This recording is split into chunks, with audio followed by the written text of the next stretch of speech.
Hi, subscribe to Life Stories so you don't miss new stories. A light rain began. On that day, I somehow missed checking the weather forecast. But at 44, my knees could sometimes sense when the elements were about to reveal their nasty side. Towards evening, my joints started to ache noticeably, and then they twisted so much that I even took the time to roll up my pants and apply a special ointment. I already knew that the rain wouldn't stop anytime soon, and it was time for us to wrap up our work. Our construction crew had just finished digging the pit for a large building. Only some cleaning remained in one corner. However, the equipment broke down and a few people had to climb onto supports to finish the work manually. They soon completed it, but as they were making their way back, one of the workers slipped and slid down the slippery mud slope. Fortunately, he didn't break anything, but I wanted to relieve him of work for the day, since he did get a few minor bruises. Moreover, due to the weather, I had already decided to stop the work. At that time, the main developer arrived at the site, accompanied by the mayor of our small town. They noticed that people were slowly gathering, and the developer Chuck immediately displayed his usual displeased expression. "Why is everyone leaving? There are still about 3 hours left until the end of the workday, and the work needs to be completed on time. All supports must be set up today," he said with some anger in his voice. "But the weather has worsened. The rain is making the work too complicated. Someone might get hurt," I replied. "I'm not paying you to watch the weather. You need to finish on time," he told me, then shouted to the entire crew, "Pay all of you? Come on, continue. I'll add a bonus to the pay if you manage to set up all the supports today." Our town was small, and job opportunities were not plentiful, so many men agreed to any work. Involuntarily, many from the crew started sliding back to their workplaces. By that time, the rain had intensified. I couldn't stand such treatment, so I addressed the mayor, who had been standing under his huge black umbrella, hiding his half-bald head. "Say something. You're the mayor. These people voted for you, and you allow them to be treated like this? Oh, come on, John. Why are you so worked up? It's just a little rain. What harm can it do? They'll do the job and then go home." I didn't like their attitude towards the workers, but they were high-ranking officials, and their orders had more power than mine. Moreover, the money they promised the workers also had a peculiar authority over their compliance. However, I was appointed the foreman, and I was responsible for them. I couldn't just watch as they strained to do the work, risking their lives. While the crew continued working, and I tried to persuade the higher-ups to stop everything, the weather got even worse. A strong wind rose and the rain turned into a downpour. The big shots immediately headed to their cars to take cover and leave. Still, I went against them and started shouting for everyone to go home. By the time we finished gathering, a strong hurricane had begun, and the wind was tossing lighter objects in different directions. Some people got injured and others, helping them, loaded them into their cars to take them to the city hospital. I too didn't stay on the sidelines and, taking one of the workers with a broken leg by the arm, dragged him to my pickup. "Hey, how are you holding up?" I asked the poor guy as we drove, but visibility was very poor, even though the windshield wipers were working at full capacity, and I tried not to take my eyes off the road. "We should have listened to you, but you know how everyone needs money." Yes, these individuals sometimes use their position to maintain control and keep the workers in submission. Mostly, I noticed that Chuck was the one giving the commands. He had come to our town a few years ago and decided to run his business here. Mayor Stuart Drake, who turned out to be some distant relative of his, actively supported him, even if it meant bypassing some safety regulations. Chuck had already built a fairly large supermarket in the town, and many residents were pleased with it. Besides the vast product selection, additional job opportunities were created. Now, he wanted to build a factory outside the town for manufacturing various woolen products. Our town was surrounded by farms whose owners kept sheep and goats, and Chuck thought such a factory would be fitting. One of those farms belonged to my parents, but let's go back to the day of the hurricane. My car was almost at the town limits when a tree unexpectedly fell right in front of us. I barely managed to brake in time to avoid a collision, but now we needed to find another way. Going back to take a detour from the previous intersection was too far. I decided it would be faster to walk to the nearest house and then ask someone for a ride. That's what I did. Clark groaned in pain the whole way, but he tried to hold on and hopped on one leg, holding on to me. The streets of the suburbs were deserted, not a single car in sight. The first house we came across belonged to an elderly woman, but she certainly didn't have a car. I hoped, however, that I could bring the injured man into her house and call the hospital from there. Mrs. Rosemelon recognized me immediately. I had fixed her porch roof once. Not for money. She needed help.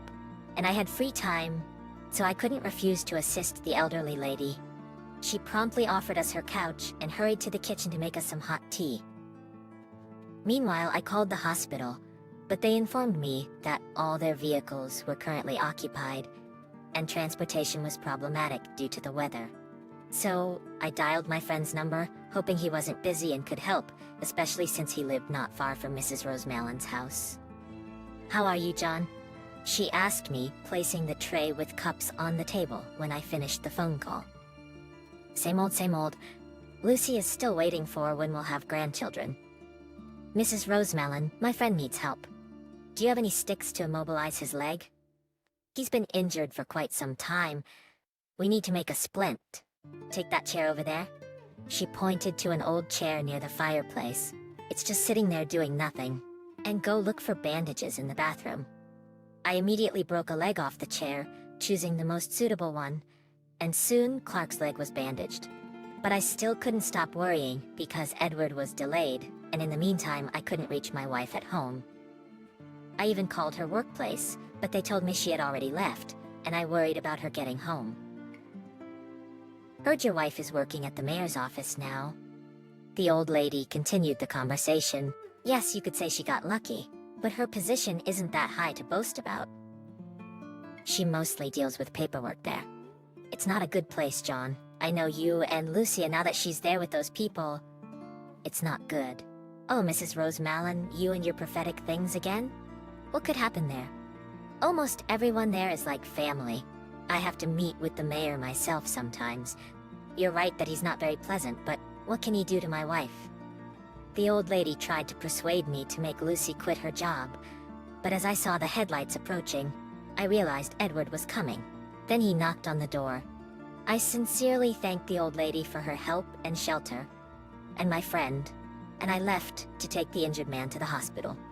My house was on the way to the hospital, so I asked Edward to continue the journey alone. I stepped out near the house, wanting to make sure everything was fine with my wife. From a distance, I noticed that a piece of the huge sign that used to be installed opposite our house near the road had been blown off by the wind and was now propping the door. Light was visible in some windows, and I hoped Lucy was already home. As I approached, the wind almost knocked me over, but soon I was at the window and decided to break the glass to get inside. As I climbed in, I heard her scream in fear, and then I saw Chuck in front of me holding my bat, apparently preparing to fend off unwanted guests. Why is he here? It was the first thing I asked my wife.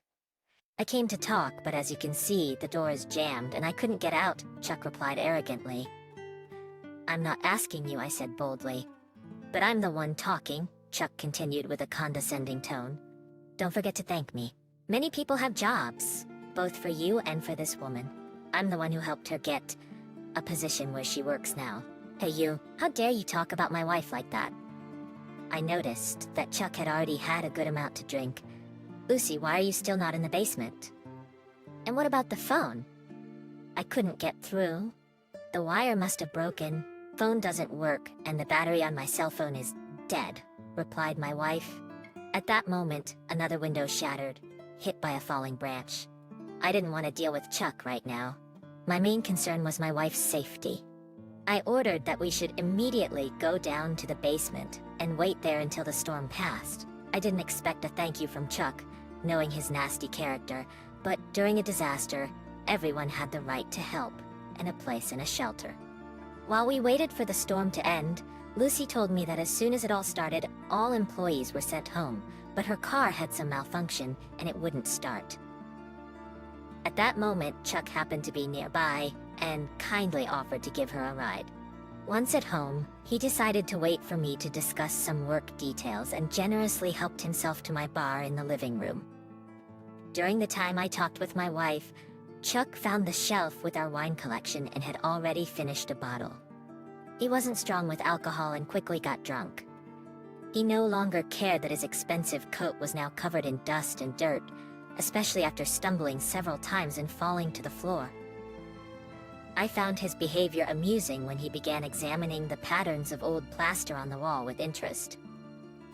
I turned on the camera on my phone and placed it on the shelf to capture this moment. My wife was searching for flashlights and other items on the shelves and didn't see what I did. I didn't know why I needed it.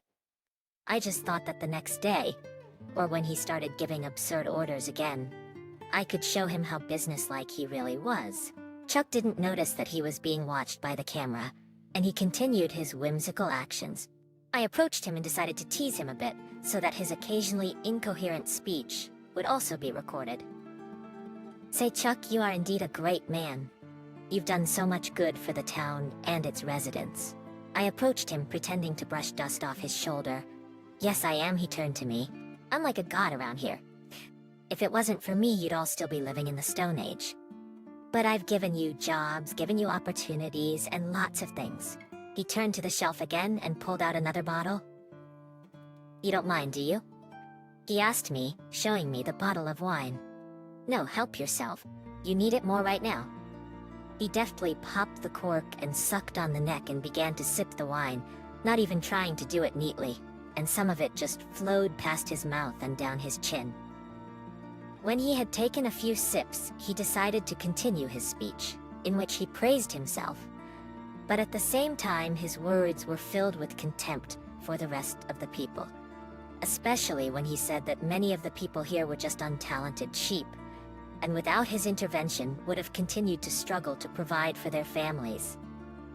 He walked around the cellar with the peacock's gait belly out, and soon found himself next to my wife. "Oh, here's another little sheep I helped. Say B, come on, say B." With one hand holding the bottle, he grabbed her shoulders, and with the other, he grabbed her chest. I considered this audacity and immediately rushed towards him. "Hey, what do you think you're doing? You bastard." I grabbed him by the collar, pulled him away from my wife, and threw him to the side. It didn't take much effort since he wasn't standing very steadily on his feet, and he rolled across the floor like a tumbleweed, stopping only when he reached his support. At first, he grumbled a bit, apparently realizing what had happened. Then he got up and started talking again, staring at me. "Hey, what's your problem?" he asked me, then looked at my wife. "What's wrong with you? Why are you embarrassed? You liked it?" Then he noticed my puzzled and angry face. "Oh, so I see you don't know how she got her sweet spot. What, did you think she was smart? All that talentless girl can do is bake cupcakes, but she's so beautiful." He began to smirk. "What is he talking about?" I asked my wife. "He's just drunk. Why are you listening to him?" "Shut up, Chuck. What are you doing?" Lucy yelled. "Oh, the little sheep speaks. Yes, John, you know, I even envy you. She knows how to do it sometimes." Then I understood what he was talking about and realized that Lucy got the job thanks to agreeing to sleep with this scumbag. Earlier, she worked as a teacher in the local elementary school, but then there were layoffs and she lost her job.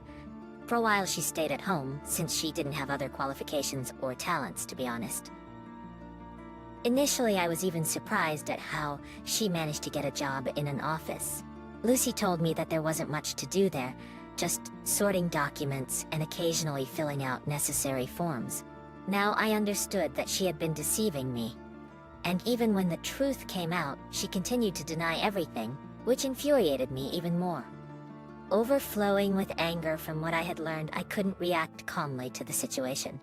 First, I lunged at that scumbag, who continued to smirk, and I wanted to wipe that smirk off his face. Approaching him, I grabbed him by the collar, lifted him slightly, and immediately punched his fat face. "What did you say, bastard?" I immediately punched his fat face. "What did you say, bastard?" "Say it again."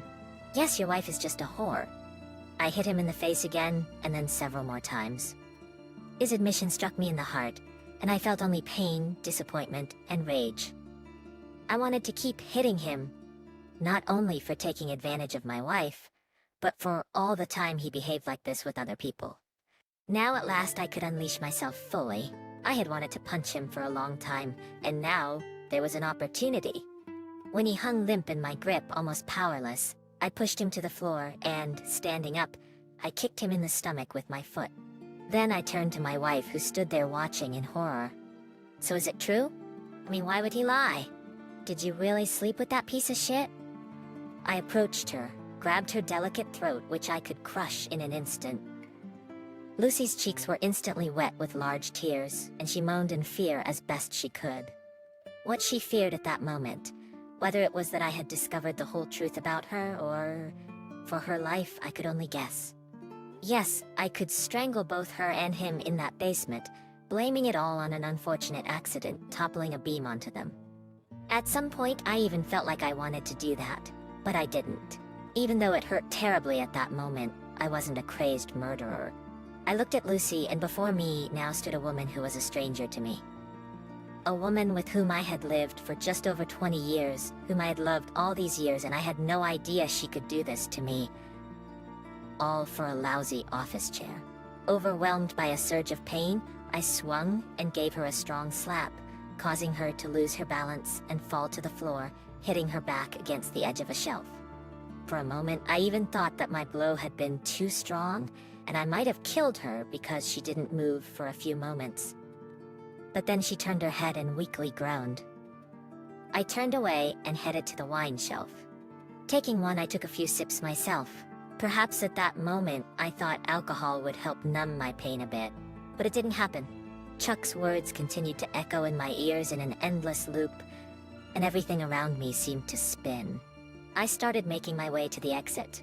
I wanted to get away from this madness and these traitors. I understood that the storm was still raging outside, but at that moment I didn't care. Lucy screamed after me not to go anywhere and to stay safe, but at that moment, it seemed to me that I would only find peace when I was far away from all of this. When I exited the basement and reached the door, I tried to open it, but it wouldn't budge.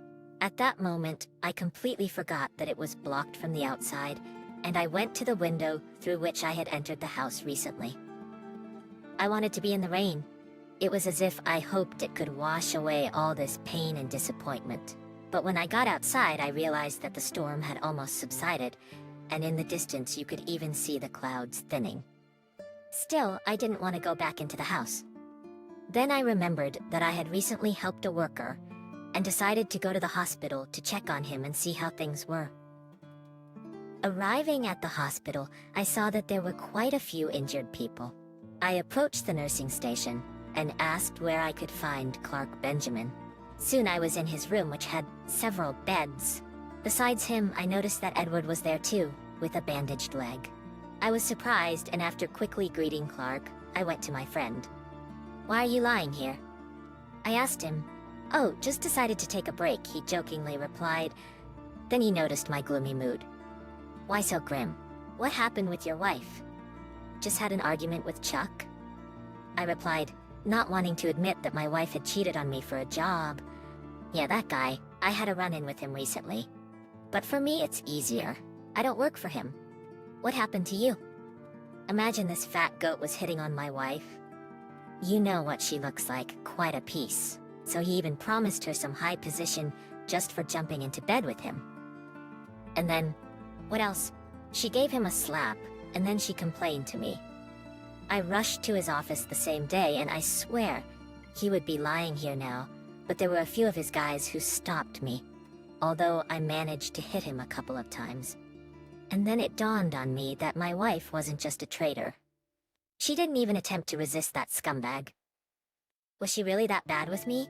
I never said a bad word to her about staying at home. On the contrary, I even liked it. She was less busy, more rested, and I loved her and wanted her to feel good about herself. Why did she do that to me? Listen, do you still have connections at the local TV station? An idea suddenly popped into my head. Yes, why? I have a little plan on how to embellish the reputation of that scumbag, I said, starting to rummage through my pockets. Then I remembered that my phone was left in the basement. Looks like I'll have to wait a bit.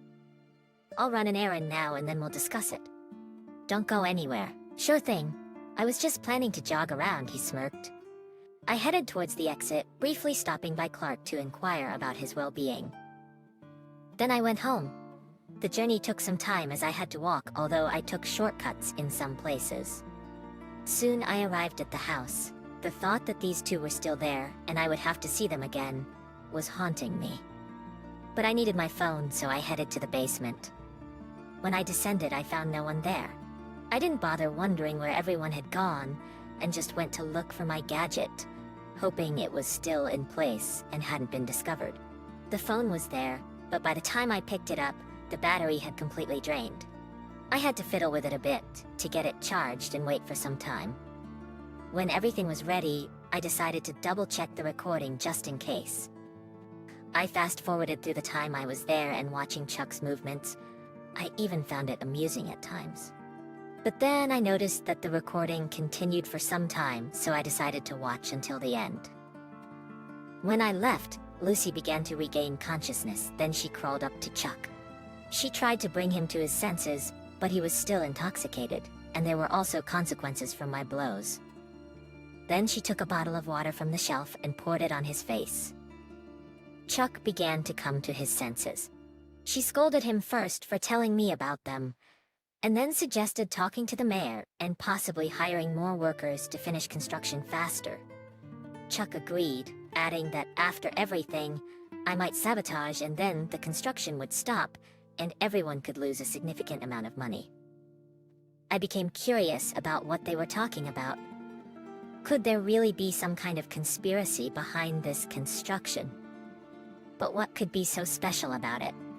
Also, listening to Lucy's speech, I realized that she wasn't as talentless as I had thought, and if there was any affair between Chuck and the mayor, she was somehow involved in it too. I wanted to watch further, but as soon as they continued their conversation, the recording abruptly ended. Apparently, the phone's battery died at that moment, but I wasn't gonna leave it at that. With this recording, I went to my friend, hoping for his support and assistance in exposing some conspiracy.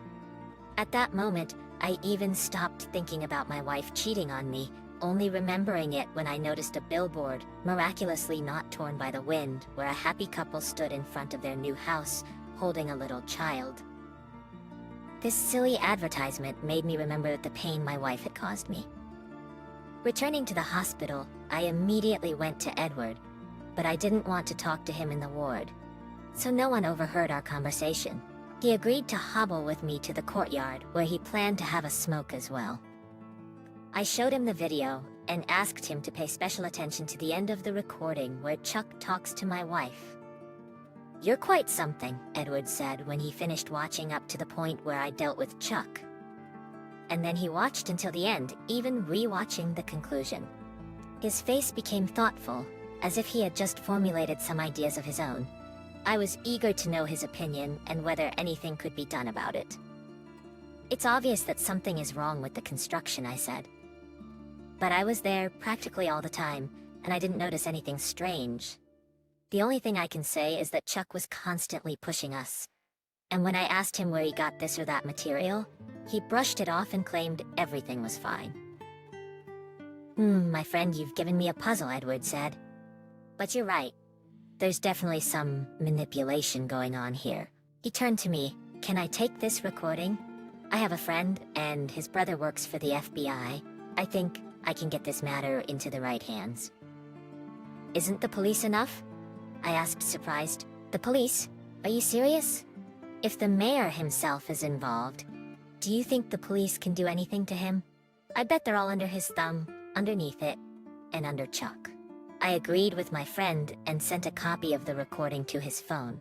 But it would take some time for things to progress, and for now, I had no choice but to return home.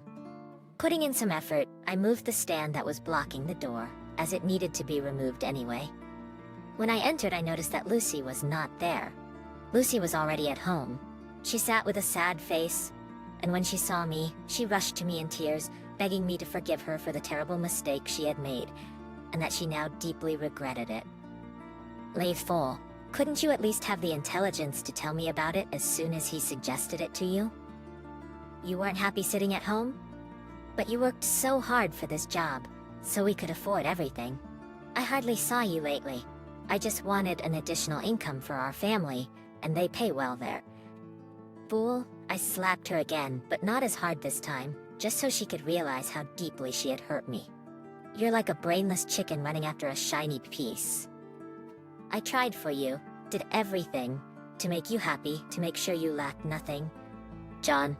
I waved her away, and went to inspect what had become of our house while the elements raged.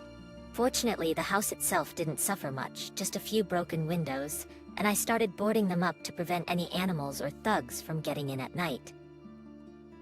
I didn't tell my wife about what I had learned, because she might inform Chuck and the mayor, making it much harder to expose them.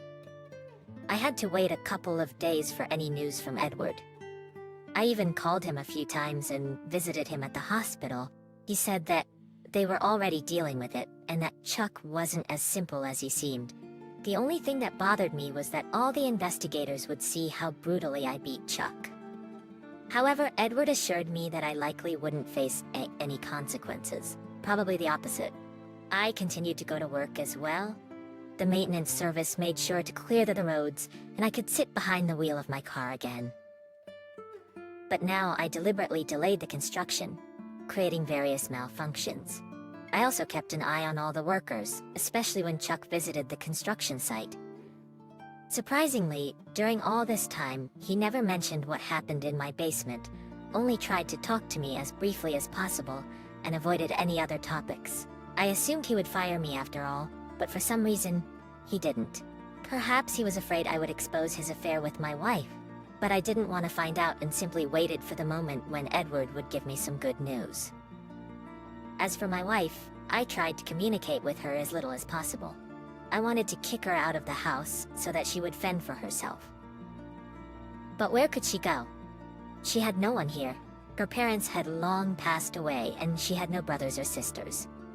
Of course, she could turn to Chuck, but as far as I heard, he already had some sort of partner, even though they were not officially married. Moreover, I thought it was better to keep one of the participants in this scheme close.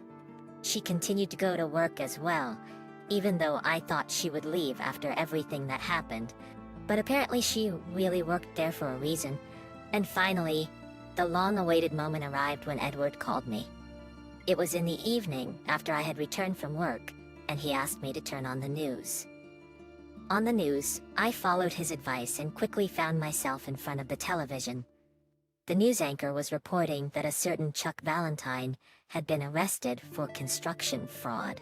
During the investigation, several safety protocol violations were discovered, and the materials he used were of poor quality, containing toxic substances that could pose health risks over time. Along with that, they showed the arrest of the mayor, whose involvement in Chuck's schemes had also been proven. He had profited significantly from covering up all the shortcomings. I was elated to hear this news, realizing that turning to my friend and providing him with the recording wasn't in vain. At that moment, someone knocked on my door. When I opened it, I saw several police officers and 2 men in office suits. They identified themselves as FBI agents and asked for permission to enter. For a moment, I thought they were here for me, considering the clear evidence on the recording of me venting my anger on Chuck. However, they inquired about my wife and explained that they had come for her as she was indeed involved. Chuck didn't make her a secretary for nothing. He and the mayor quickly educated her, and she falsified some reports, hiding the real documents that could expose the mayor's deception.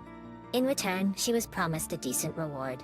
I informed them that she was in the kitchen preparing dinner. When the agents went there, one of them returned, saying that she had escaped through the window. Several police officers immediately scattered in different directions to catch her. They didn't have to chase her for long. They brought her back to the patrol car in handcuffs. When I asked them to talk to her, Lucy kept yelling that it wasn't her fault that she had been forced to do all this. But no one believed her, especially me. She begged me to help her, but I only told her that it was her own fault for what had happened to her. Of course, I was sorry that my wife was going to jail, because deep down I still loved her. But I was hurt that she had betrayed me, and not only me but our whole town. Story 2. I'm a 35-year-old guy, and I've been married to Ellie, who's 34, for 5 years. We're just an ordinary couple who work during the week and like to unwind on the weekends. But things have been changing over the past 3 months. One Sunday, while we were relaxing together, Ellie surprised me by showing me pictures of her friends and asking me to rate them. I was a bit shocked at first, but she said it was all in good fun, so I went along with it. I made it clear that I didn't mean anything by it, and she reassured me. During the game, I ended up giving the highest rating to her friend Lily, who's 33. Lily used to be Ellie's gym partner before they became friends, and we've all hung out together. Then, out of nowhere, Ellie asked me if I would sleep with Lily if I had the chance. I was taken aback and reminded her that I had said it was all just for fun. I know how things can get blown out of proportion sometimes. Ellie assured me she wasn't jealous and said that if I found Lily attractive, I could explore that. It left me stunned. I made it clear that I didn't find Lily attractive. She just happened to be better looking than most of Ellie's other friends. I know it sounds shallow, but it was all part of the game. Ellie kept insisting for the next few days that I should have a casual encounter with Lily. She believed that if I had even the slightest attraction to her, it was better to satisfy it openly, rather than cheat behind her back. I told her I had no intention of sleeping with Lily and that I had never seen her that way, but she didn't seem to believe me. A few days later, we were at a house party at Lily and Joshua's place with just the 4 of us. My wife, Joshua, Lily, and I. We got a bit bored with the games, so we decided to watch a movie. I don't know whose idea it was to watch 2+2, but that's what we ended up watching. For those who haven't seen it, it's about couples swapping partners to add excitement to their relationships. After the movie and a bit of alcohol, we all looked at each other, wondering if we should do something similar. Thankfully, nothing happened, and we all burst into laughter. I almost forgot about that incident once Monday came around, but my wife didn't feel the same way. A few days into the week, while we were having a casual dinner table conversation, she brought up our experience from that night. She hinted that trying couple swapping might be exciting. I chuckled, thinking she was joking. My laughter turned to shock when she said she was serious. I asked if she had someone specific in mind for a couple swap, and she mentioned Joshua and Lily. I looked at her in disbelief and told her she couldn't be serious about this. I declined the idea, explaining that it would harm both our families. She nodded and admitted she wasn't that serious either, but the movie had sparked the idea and she thought it would pass. I acknowledged it and moved on. However, as time went on, she continued to suggest we spice up our marriage. It's understandable that after 7 years together, the excitement in a relationship can dwindle. But that's part of marriage. You trade thrill for deeper feelings like stability, love, and care. I straightforwardly asked her if she was open to the idea of having a non-exclusive relationship. She flatly declined, stating that she suggested it only to strengthen our connection and nothing more. I reassured her of my love and my desire to be only with her. Time passed, but Ellie remained firm in her stance. She constantly dropped subtle hints that I should have closed this with Lily. One evening, Ellie returned from the gym with excitement. She revealed that she had talked to Lily about my interest. To my surprise, Lily and Joshua were also considering exploring their own bedroom activities. I was taken aback. I inquired why she had discussed this with Lily. She explained that it was common for women to talk about such matters with their friends. Personally, I'm more old-fashioned. I wouldn't discuss such things with my male friends. While I might have mentioned it casually in the past, I had never gone into detail, especially regarding my wife. She went on to tell Lily that I found her attractive, and to my amusement, Lily blushed. Ellie seemed quite pleased with herself. I shrugged it off, saying it's normal for anyone to blush when they learn someone finds them attractive. But Ellie suggested that perhaps Lily was also interested in being close with me. To be honest, given how persistent she was, I had a feeling that something was up. So I decided to investigate her phone. I checked her messages and social media accounts, but everything looked clean, except for some spam messages from an unknown person. I couldn't help but feel guilty for doubting Ellie. She is known for her cheerful and candid personality. She never holds back, and that's one of the things I love about her. I have been treating her poorly ever since she started pushing me to have closeness with Lily. After confirming that her phone was clean, I couldn't help but despise myself for being unkind to her. I thought she loved me so much that she was willing to let me be with someone else. I felt truly fortunate. Over the following month, we regularly hung out with Joshua and Lily, whether for drinks, dinner, or gatherings at our homes and elsewhere. It was all pretty standard, however, something unusual was happening. I found myself developing a strong attraction to Lily, and there were several reasons for that. Whenever we were together, Ellie would playfully tease me, and sometimes she would join in on the teasing, while Lily blushed and maintained intense eye contact.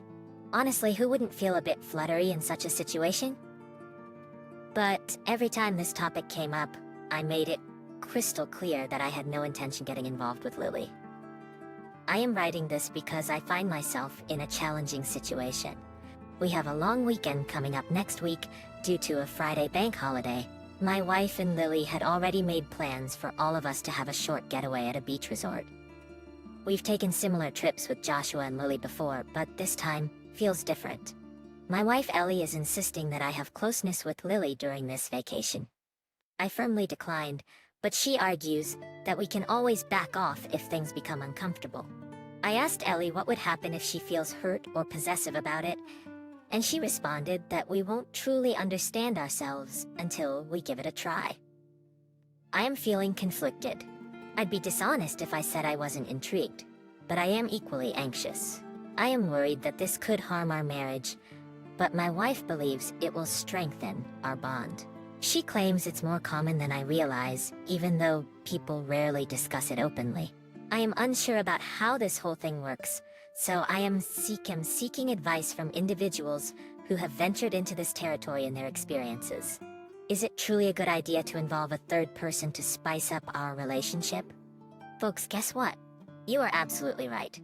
She was indeed cheating on me. I made a decision to go along with it and see where it would lead. Now, I definitely didn't want to have closeness with Lily, but I put on a facade in front of Ellie, pretending I was open to giving it a shot. I wanted to find out what would happen once I agreed. Ellie was overjoyed that I had finally said yes. On the planned weekend, all four of us drove to a resort that was about 60 miles away. During the journey, while Ellie and Joshua were enjoying the beautiful scenery, I couldn't help but notice that Lily seemed distant and nervous for most of the trip. I wasn't feeling great either, but I was doing my best to pretend otherwise. I didn't have any concrete proof of wrongdoing. It was just a gut feeling. We arrived at the resort on Friday afternoon. The plan was to soak up the sun until evening, attend a party organized by the resort, and later explore our desires. In short, everything was set up for Lily and me to get together. After freshening up, we had a sumptuous lunch and spent the rest of the afternoon lounging in the sun. I tried to have a private conversation with Lily, but she didn't acknowledge any discomfort. Instead, she smirked and said she was looking forward to the night. The party got pretty wild, but I made an effort to stay composed, anticipating the next step. Sensing my unease and alertness, Joshua reassured me, claiming everything was fine and that Lily just wanted to have a good time with me. She was attracted to my physique. Now that I know the truth, I'm disgusted by his actions. I had no idea what time it was when we left the party, and suddenly I found myself in a room with Lily. We both sat there feeling awkward, and I couldn't tell how much time had passed. She finally broke the silence and asked how we should proceed. I questioned whether we really needed to do this. She gave me a puzzled look. I then asked if she genuinely wanted to be close with me. She confessed to having a small crush on me, but had never thought about being close until her husband Joshua put the idea in her head. I sensed something was off, so I asked her if she truly desired to be with me. To my astonishment, I discovered that she had been manipulated in a similar way as I had been. It all began with Ellie sharing the game, where I rated Lily the highest. Ellie also mentioned to Lily that we were looking for ways to add excitement to our marriage. On the same day, Joshua came home and expressed how lucky he felt to have such an attractive wife that even I desired. Lily believed I had told Joshua about all of this, but it wasn't me. It was in fact Ellie who had spilled the beans, or perhaps it was their plan all along. Since then, Joshua had been implanting this idea in Lily's mind. He asked her if she would be interested in being close with me. She refused multiple times, but he insisted that it would spice up and strengthen their relationship. Lily admitted she found my physique appealing, but not to the extent of wanting to be close. I made it clear that I never had any intention of it. I shared my side of the story, and she was shocked because all she knew until then was the facade I had put on in front of Ellie. Then I realized that I desired her. At that point, we both understood that it was a scheme orchestrated by them. Lily confronted Joshua, asking if he and Ellie had planned to do something similar. He denied it, stating that he wanted Lily to experience it first, and if things went well, he would consider it. I distinctly remember not talking to Ellie because I had no desire to be a part of this game. I told her that I suspected Ellie of cheating when she pushed for the hookup and checked her phone, but it was clean. We decided it was time to find out the truth. I wanted to confront them right away, but Lily insisted on catching them in the act to expose them. So, on the night of our supposed hookup, we planned to catch Ellie and Joshua outside. We knew they wouldn't risk anything at that point because we could back out and leave. When we went outside, we found them watching something on an iPad.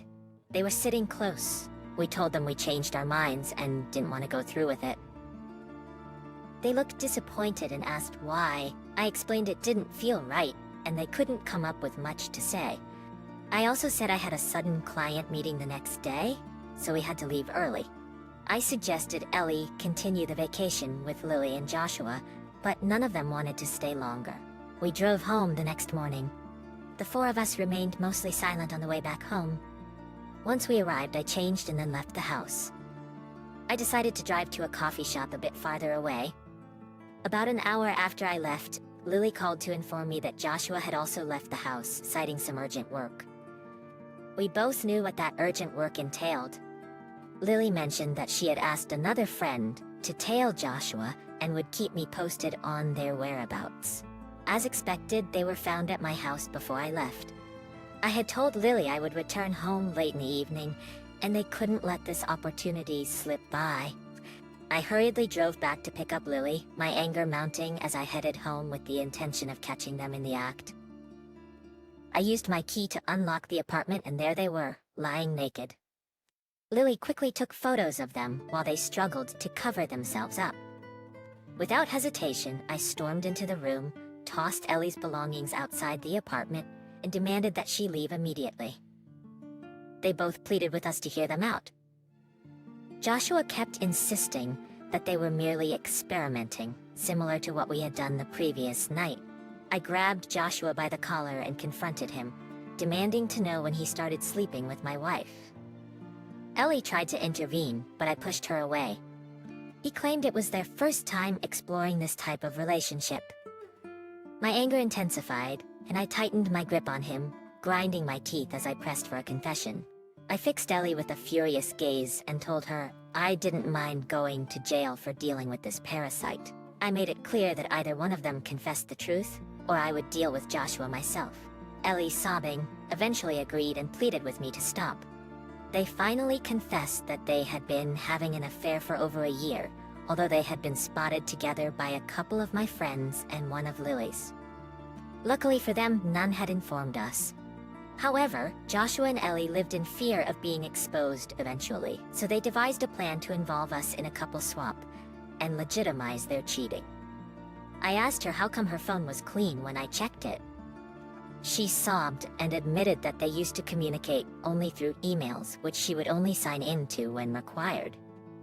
They didn't chat often and used that email to communicate regarding the time and location of their meetups. It was just a cold, physical relationship between Ellie and Joshua. Lily left the house after hearing everything.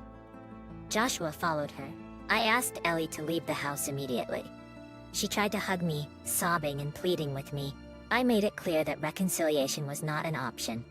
She tried to fool me, but I couldn't let her manipulate me. She only left our house when I threatened to involve her parents. I messaged Lily asking her to send me the pictures she had taken of Ellie and Joshua. I forwarded those photos to Ellie's sister and explained everything to her. Ellie's sister confirmed that Ellie hadn't gone to her parents' house. After about a week, I emailed Ellie the divorce papers since I didn't know her current location. I had the lawyers send the physical copy to her parents' house. They called me in a state of panic.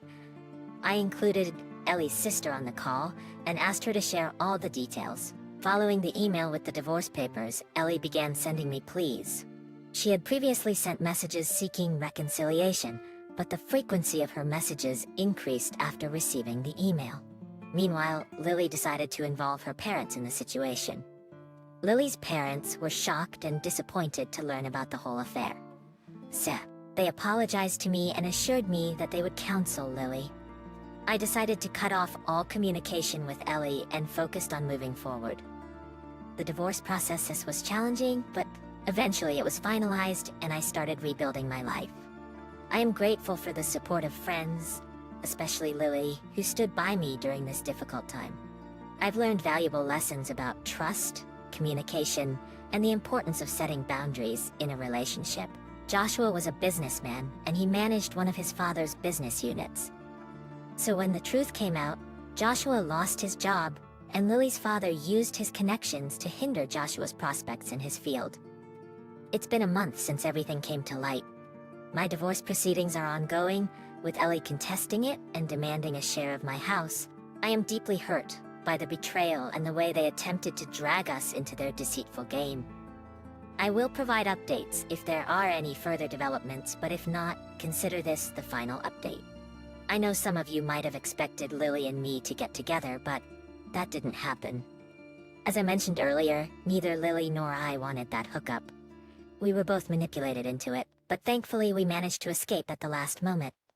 My divorce has been settled, and Ellie didn't get a dime. My lawyer argued that if she claimed a share of the property, we would also revisit the divorce terms and ask for alimony due to the emotional distress. Let me tell you, if you pay your lawyers well, they can negotiate for some pretty favorable outcomes. She eventually gave up and signed the papers.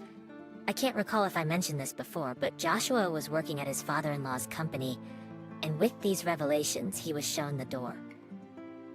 He struggled to find a decent-paying job in his field. After leaving my house, Ellie rented a rather shabby apartment and offered Joshua to stay with her. But he declined, fearing further repercussions from his father-in-law and admitting he never loved her. Ellie had been living under the illusion that Joshua loved her, but that wasn't the case. Joshua made it clear that it was all for fun, with no emotional attachment, just as they had initially agreed. These revelations came to light during Lily's divorce proceedings, where Joshua confessed that he had been manipulated by Ellie and his true affections lay with Lily. He pleaded with Lily and her father for another chance, but they rebuffed him and insisted on the divorce. I must admit, seeing my ex-wife exposed and humiliated in court didn't hurt one bit. It felt like justice served hot, just as she deserved. She was abandoned by everyone she knew: her husband, her lover, her friend, and her family. Her parents and siblings turned their backs on her.